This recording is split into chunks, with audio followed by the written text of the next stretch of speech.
Olá pessoal, obrigado pela audiência e hoje vamos falar sobre o teto de gastos. A manchete dos jornais é a seguinte: Gilmar Mendes decide que Bolsa Família pode ficar fora do teto de gastos. O que se diz sobre o assunto? Decisão reduz dependência do presidente eleito, supostamente Luiz Inácio Lula da Silva, na aprovação da PEC da transição pelo Congresso Nacional.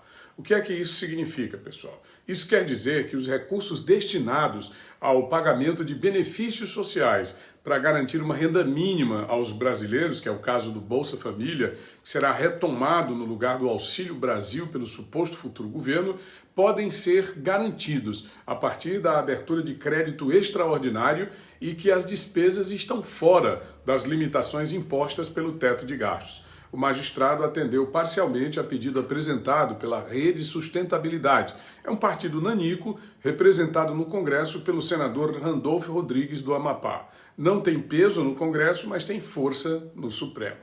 E o que é o teto de gastos? O teto foi criado em 2016 por meio de uma emenda constitucional e prevê um limite para as despesas do governo.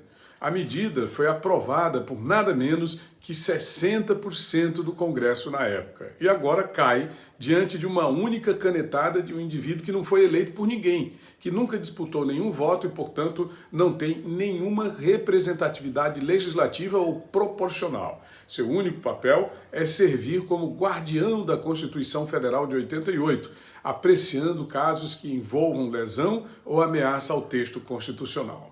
De suas decisões não cabe recurso a nenhum outro tribunal. Bom, com a determinação de Gilmar Mendes, serão retirados do teto o equivalente a cerca de 200 bilhões de reais. Ficariam de fora da regra despesas do Bolsa Família, projetos socioambientais, gastos de universidades federais bancados por receitas próprias, como doações ou convênios, e despesas em investimentos com o excesso de arrecadação de receita corrente do ano anterior. Quer dizer, tudo isso absolutamente sem nenhum controle.